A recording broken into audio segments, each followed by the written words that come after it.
Hey guys, Mark Meckler here, president of Convention of States, and I have the privilege, the amazing lifetime privilege of working with Mike Farris. Mike is, in my opinion, of the level of the framers of the Constitution or the founders. He's done so many incredible things in his lifetime, including helping me found Convention of States, but also being the CEO and general counsel of Alliance Defending Freedom and co-counsel on the Dobbs case, having helped them take 13 cases to the United States Supreme Court, where they won 12 of those cases.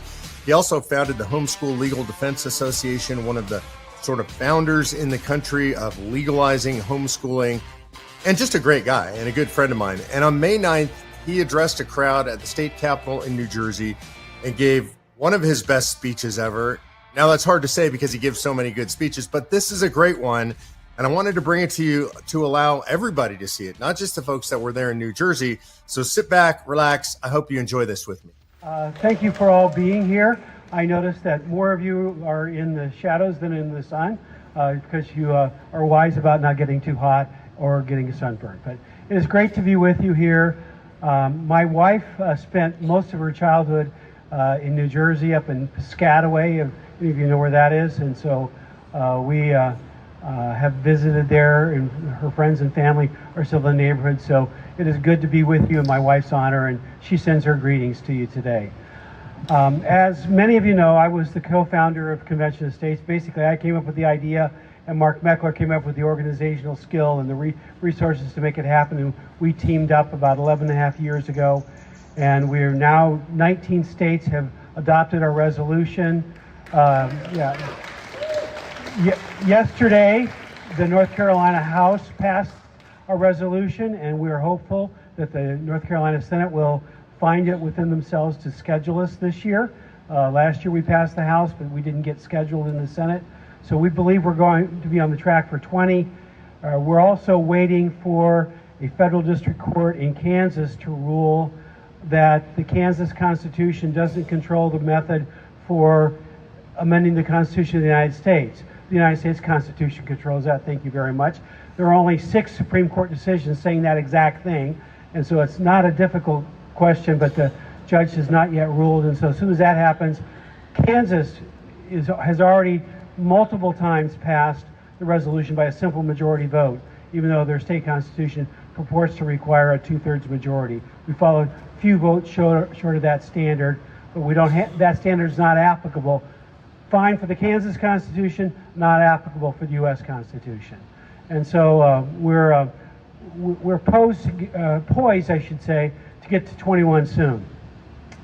But it's still a fight, and we've got a long ways to go. Yesterday, Mark Meckler and I and Rita were in the White House meeting with members of Trump's team. There are a great number of Trump's team that are already COS supporters, starting with the Vice President, Vance. And in fact, as we were waiting, Marco Rubio, another COS supporter, came by in the hall and greeted us, and we were able to chat with him very, very briefly as he was headed to another meeting in the complex. But we met with a number of people and have urged them that the President become involved in supporting our application in the process. And the reason that we did that, and the case that we made to him, is something that should be near and dear to all of our hearts. In fact, our day yesterday started at the Department of Education, where I am glad to report to you, we walked a long way without seeing anybody for a long time. We finally got to a conference room where there were a few people, but the people that we met with were the leadership, all committed to making that the last gasp of the U.S. Department of Education. My suggestion to him is we turn the building into condos. It would make a really nice location for some condominiums. So,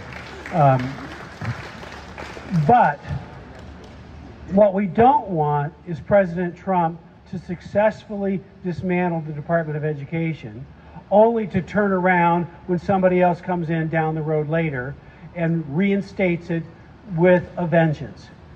And so the way we can make this achievement of the Trump administration permanent is to put it into the Constitution of the United States through the Article 5 process that we already have well down the road to 19 states, 19 and a half if you want to count North Carolina. And so the Trump team understood that message. And we are hopeful that we're going to get some support there. And if we do, we believe that we will get another group of states to join us very quickly. States that are overwhelmingly Republican, but have unfortunately believed people who tell lies about the Constitution, tell lies about the process. In fact, there's mainly the John Birch Society, which really, I don't know why we want to celebrate wooden toilets. Oh no, wait, that's the Birch John Society. I get them mixed up. But the John Birch Society actually defies the history of the John Birch Society. The first and second president of the John Birch Society. The second president was actually a friend of mine, and he was Congressman Larry McDonald, a Democrat from Georgia, and his son and I worked together on projects. But Congressman McDonald and the prior president of the John Birch Society, the founding president of the John Birch Society, both used the Article 5 process to get states to call for an Article 5 convention to pass the Liberty Amendments. So not only do the current occupants of the offices of the John Birch Society badmouth the founders of the Constitution of the United States, they are implicitly badmouthing the founders of the John Birch Society. So I would basically tell you, you have revisionists occupying that organization that actually has a pretty good history in many respects. Other respects, not so much, but in many respects, their motives have been good from the beginning. Sometimes their methodology, but nonetheless, I'll take the original guys over the current crop any day of the week. So why do I have hope that this is all going to be successful? Well, the biggest answer is God.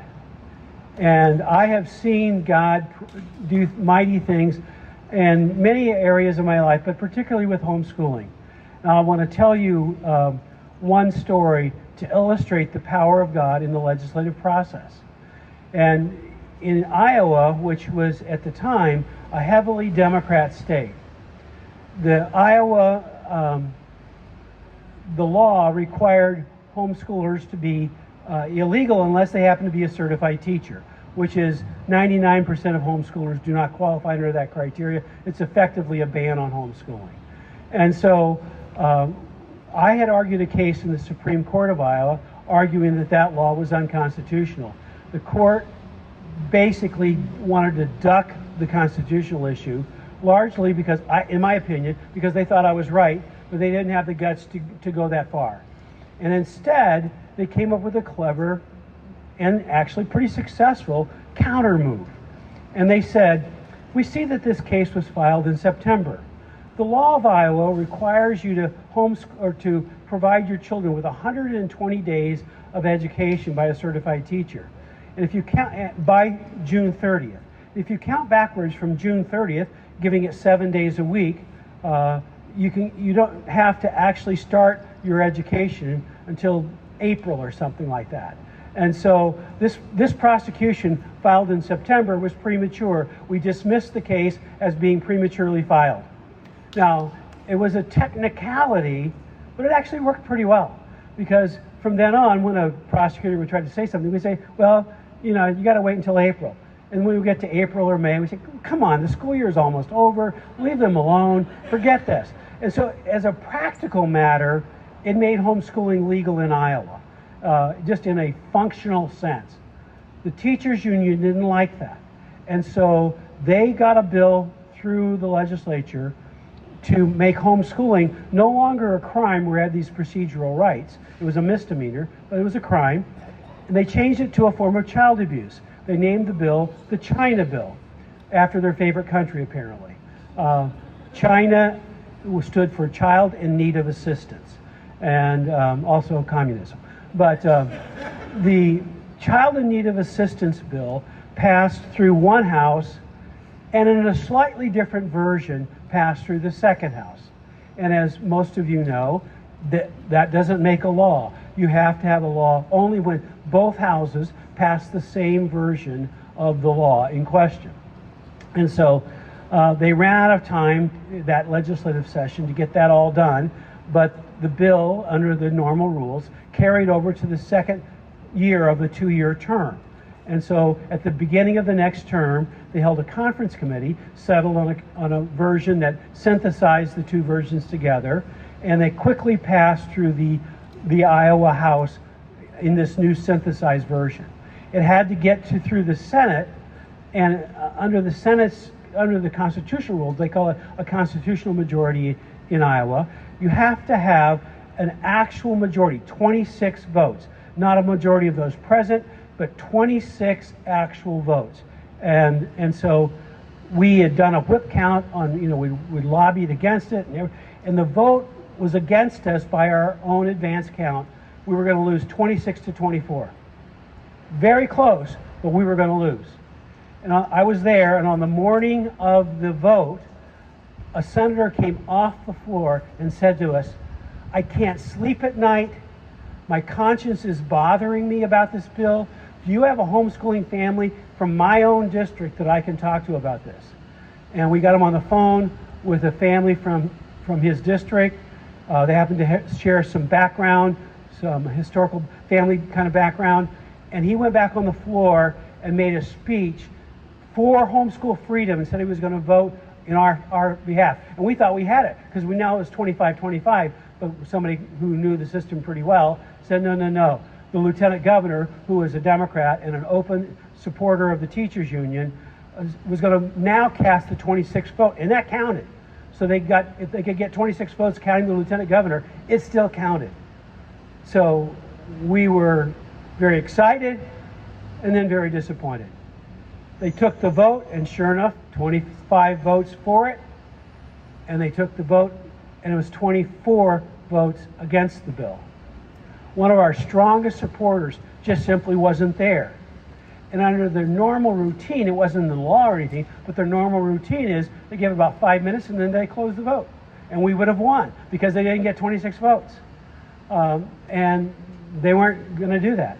They kept the vote open and just milling around for 45 minutes, thinking the guy would come in, press the red button, and by voting no, would actually pass the bill. And they kept it open and kept it open. And after 45 minutes, they were so embarrassed, they closed the vote, and we won. About 5 minutes later, he showed up, all embarrassed that he had missed the vote. He had been downtown listening to a speech by Newt Gingrich, and he lost track of the time. We sent bouquets to Newt Gingrich for doing that. We weren't smart enough to realize that we could win by sending one of our guys on a vacation. But it worked. God knew that, and God delivered the day. And I saw that day in, day out, in courts, in legislatures, in so many ways that I tell you, first and foremost, when you are standing for what's right, you will see God come to fight for his people. Now, why do I say that the Convention of States reaches that level of criteria? It's a little more direct when people are trying to give their kids a godly education, and they're saying, you can see why that connects to God-centered principles. But we're trying to get fiscal restraints and term limits and reductions in power of the federal government. Why is that a God-centered issue? Well, it's really pretty easy once you take about a 40,000-foot look at it. There are 4 groups, if you want to boil it down, in Washington. One group says government is God. Another group says man is God. Those are the extreme libertarian types. Say man is God. Then you have a third group that says that money is God. Then you have a fourth group that says that God is God. And sometimes you make coalitions among those groups, and you can work together on various things. But the reality is the big crowd in Washington, D.C., generationally and certainly structurally, is the government is God crowd. Now, why do I say that they say government is God? Well, maybe they don't say that in those words, but here's what you ask to figure that out. What or who will solve the central problems of life? If you say that money will solve the central problems of life, you're a government is God person. If you say each individual is going to solve their own problems, you're a man is God crowd. If you say the government's going to solve the problems of this country, you're a government is God people. If you say God is the one who solves our problems, you're a God is God crowd. Well, the government is God crowd is defying God. When they contend that the solution to all of man's problems, the salvation of our country, lies in more government, they're in open defiance of the reality of the universe, and that is that God is the sovereign, not government. And so that's why I believe that we're challenging a false theocracy. A false theocracy that believes that we can solve the problems of this world by more government. And that's never worked. What's the most government you can imagine? Well, totalitarian communism is the most government. Does it work? No. I was in the Soviet Union in 1988, seeing the last gasp of the Soviet Union. We were there. I was there with a congressman named Frank Wolf, who was my congressman for many years. And we were there with a member of Parliament from England named David Amos. You remember about 3 or 4 years ago, a member of Parliament was stabbed in his office by some deranged person? That was David Amos. I knew him well, spent time with him in the Soviet Union fighting for religious freedom. We were on Red Square. And on Red Square, there were drink machines. Now, a couple of you are almost as old as me, but most of you aren't old enough to remember this, but a couple of you are. I'm a great-grandfather, so I can say that, you know. I was a pretty good grandfather for 24 years, and then last Christmas they told me, no, you're a great-grandfather. And so I was 24 when Christy was born. Christy was 24 when Emma was born. Emma was 24 when Mitchell was born. Do the math, I'm 46. And you can, but I was in the Soviet Union in 1988, and on Red Square there were these drink machines. They were like a Coke machine in the 50s, where you had a little paper cup fall down, and then a little clump of crushed ice would fall in from one side, a little Coke syrup was squirted in from another side, and a little tube put carbonated water in, and you for a nickel, you'd get a Coke. Well, they had those same machines with a couple differences. There was no ice, there was no carbonated water, and it wasn't Coke syrup. You're getting either half rotten apple juice or half rotten grape juice, depending on which machine you went to. And there was no paper cup. There was a plastic cup on a chain, and people would put their coins in and drink one after another out of this. I looked at that and I go, oh my, this is a third world country. This is what, you know, I went into their most expensive department store, which today has really impressive treasures in it. But then, if I could have taken them to the Kmart, they would have thought they had gone to the most ritzy store in the world. You know, I said, drop in a Kmart and a couple of Ford automobiles and a Safeway store, and these people would throw the place out overnight because they don't know what they're missing. More government did not produce more goods and services for people in the Soviet Union. More government never produces more of any of those kinds of things. More government produces want, it produces greed, it produces jealousy, and it produces the opposite of what this country was founded for, freedom. And this country was founded on the principle. What is freedom? What does it mean really, ultimately? It means I make my own decisions.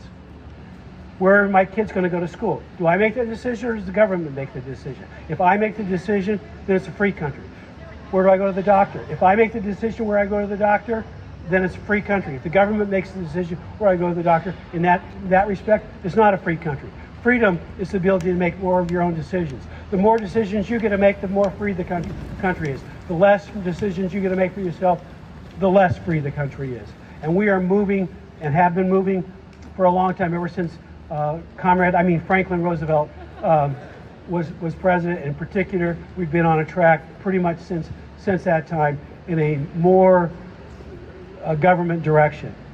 We're seeing disruption of that now with DOGE. In fact, when I was in the White House office yesterday, we were in this space where there were 2 assistants and 4 offices.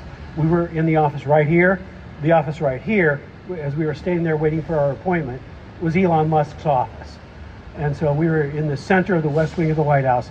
And what's going on with Musk and with Doge and all is a disruption that is long overdue. And, you know, we are trying to do that same thing structurally and permanently.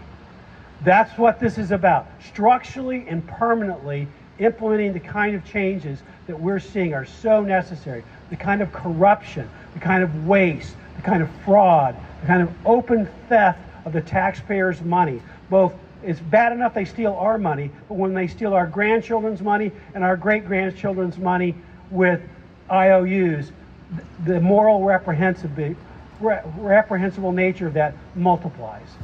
We need to stand strong. Why do I believe that God will bless us? Because we're fighting the people that say the government's God. And I believe that this is faithfully doing what is right in His eyes. Secondly, I've seen the power of the grassroots. I started the Homeschool Legal Defense Association in 1983. It didn't get legalized overnight. It took fights and fights and more fights and states and more states. The last major battle of just the basic right to homeschool. There are still battles going on, and there are people trying to roll it back now. So just like anything else, we can never be complacent about it. But the basic right to homeschool took 25 years to fight. The last major step of that was a case that I argued in the Court of Appeals of California. Court of Appeals of California had ruled in this one family's case that homeschooling was illegal. They had been defended by a public defender in a child abuse prosecution, and another lawyer from Homeschool Legal Defense and I ghost wrote a motion for reconsideration for the lawyers that were representing the family, and then the court reopened the case to everybody's surprise and our great happiness. And then we wrote amicus briefs then, and then the court allowed me to argue the constitutional portion of the case as an amicus in the case. By the way, it's unethical for lawyers, for the parents to write amicus briefs, but the reverse is not true. Amicus can write the party's brief and it's just fine. So we did all that, and I argued that case, and the Court of Appeals of California ruled that homeschooling was legal in California, but it was not an absolute right, because some lower level judge had said that it was an absolute right, and that's what got them upset in the first place. And we said, no, it's not an absolute right, it's a fundamental right. So if you actually say you're homeschooling, you're actually abusing your kids back here in the dark and not doing what's right by your kids, you can be prosecuted for that. But you're being prosecuted for abuse, not for the fact that you want to homeschool. And so the court basically agreed with that approach and that argument. That took 25 years, folks. 25 years. Families were in hiding during that time. Families got criminal prosecutions during that time. Families paid fines. No court for any of our clients at HCLDA ever actually stopped them from homeschooling. They would pay the fine and they keep homeschooling. We say, try it again. And we'd come in and defend them again. I got to the point in North Dakota, I argued so many cases in the Supreme Court of North Dakota that after a while, rather than saying, Mr. Chief Justice, and may it please the court, I'd say, Steve, Fred, Larry, did you get your buck yet? You know, how's the fishing? I didn't really do that, but it felt like that. I was there so often. But I finally decided, if they're going to treat these people like criminals, I'm going to defend them like criminals. I wouldn't let my clients take the stand. I challenged every fact, like where do they live? Prove that they live there. Prove that those kids are their kids. It's really hard to prove that somebody's kids are those kids if you aren't prepared for that kind of defense. But it worked. No family's right to homeschooling was ever terminated, actually, even though a few had to pay fines. That kind of determination is what it's going to take for this. And even in states where the political forces don't make it likely that we're going to get to 34, we still need to be building. Here's why. Amendments are coming. A convention is coming. And when our amendments for a balanced budget get to New Jersey, get right here in this building, or across the way or someplace, in this complex, that we need to have built relationships. When a single subject rule says you can't have these 3,000-page bills in Congress anymore, where you put everything in the kitchen sink, you put an electoral college reform in a $1.4 trillion stopgap spending bill, you're going to stop that stuff. That's nonsense. You cut so much waste, fraud, and abuse when you make them vote on each individual item. You can't get floor time for all that nonsense, much less much of it won't pass. So a single subject rule will be a barrier to them, requiring supermajority votes for tax increases, requiring supermajority votes for spending increases, requiring supermajority votes to ever go outside of a balanced budget, saying that 9 justices on the Supreme Court is a constitutional number, not a statutory number, so no more playing games with court packing. And so these things will be coming. Put some form of term limits, not just on federal elected officials, but on people like Dr. Fauci, so that the bureaucracy can't gain more power by simply outlasting the members of Congress. These things are coming. We will have a convention. I don't know if it's, well, I don't think it'll be in the next 2 years, but I do think it'll be in the next 4. If the Trump team comes to our aid, I think we can get to 34 before the end of the Trump term. That's our goal. That's our immediate goal right now, is before the end of the Trump term, with his help and leadership, which we don't have a guarantee of, but the number of people in his administration already that are COS supporters is a good sign. And so, it just fits. President Trump likes doing stuff that nobody's ever pulled off before. And so we're doing something that nobody's ever pulled off before. His persona and the DNA of our organization are pretty much exactly the same. And so we're hopeful that with his help we can get through. He doesn't have any official role, but he has moral suasion. And in states that are listening to the John Birch Society, I think they're going to listen to President Trump more authoritatively. And so, with that hope, with that expectation, we need you to be building relationships. We need you to be building grassroots support. We need you to be building the kind of support that can help us get some of these things. And if God blesses and we see great response in the grassroots, I think even a democratically controlled legislature can do it, because really, I think that right now, if you ask most of the members of the New Jersey legislature, would you rather have making decisions here in New Jersey, or would you want the Trump people and the Republicans, Mike Johnson and company, making the decisions for you? Who do you want to make the decisions? They're going to say, well, we'd rather make those decisions in New Jersey. Well, the answer is every state would like that. No matter who's in Washington, D.C. We want structural changes so the decisions come back to the states permanently. Because, Washington, D.C. has, a COS intern asked me yesterday, what federal agencies should we try to close besides the Department of Education? I said, if I just get to do what's right constitutionally, the answer is how many should remain open? Because the vast majority, the only ones I could come up with, I'd have to go look at a list to make sure that I didn't miss something, but the only ones I can say are Defense, the Treasury, the State Department, and a pared down version of Commerce, because you do have to regulate international and interstate trade. But commerce doesn't mean regulating manufacturing, banking, agriculture, or any just economic activity. It means actual basically international trade. And so other than those 4 departments, I can't think of anything the federal government needs to be doing. We don't need a Department of Education. We don't need a Department of Labor. We don't need an Environmental Protection Agency. The environmental issues in Louisiana are a lot different than the environmental issues in Arizona.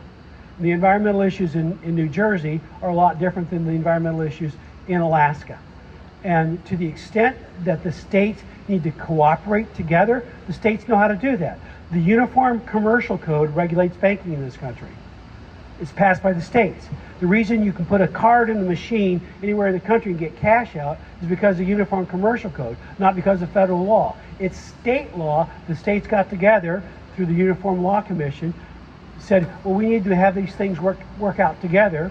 And so they were able to agree on a set of banking laws that every state in the country passed, and the banks work pretty well together under state law. And if we need that kind of national cooperation, we know how to do it. We do not need a federal department of this, that, or the other thing to do that. We need to do only those things that are absolutely essential for the federal government to do. I'd also probably give them NASA. I don't think the states can run NASA. But the number of things that need to be sent from the states or back to the states from Washington, D.C. are much greater than the other way around. Now, we will get it all done in the first convention of states? Not necessarily. But if we prove this weapon works to reduce the power of the federal government, it can be used successfully and faithfully, time and time again, and it will be done a lot more quickly the second time. The hardest time ever will be the first time. And to prove that it works, to prove that it's safe, to prove that it's effective. And I know that the reason and the instrument that God will use to make that happen is standing in front of me right now. And God uses people. I get the credit for the legalization of homeschooling. And I was the guy leading the organization that led the charge.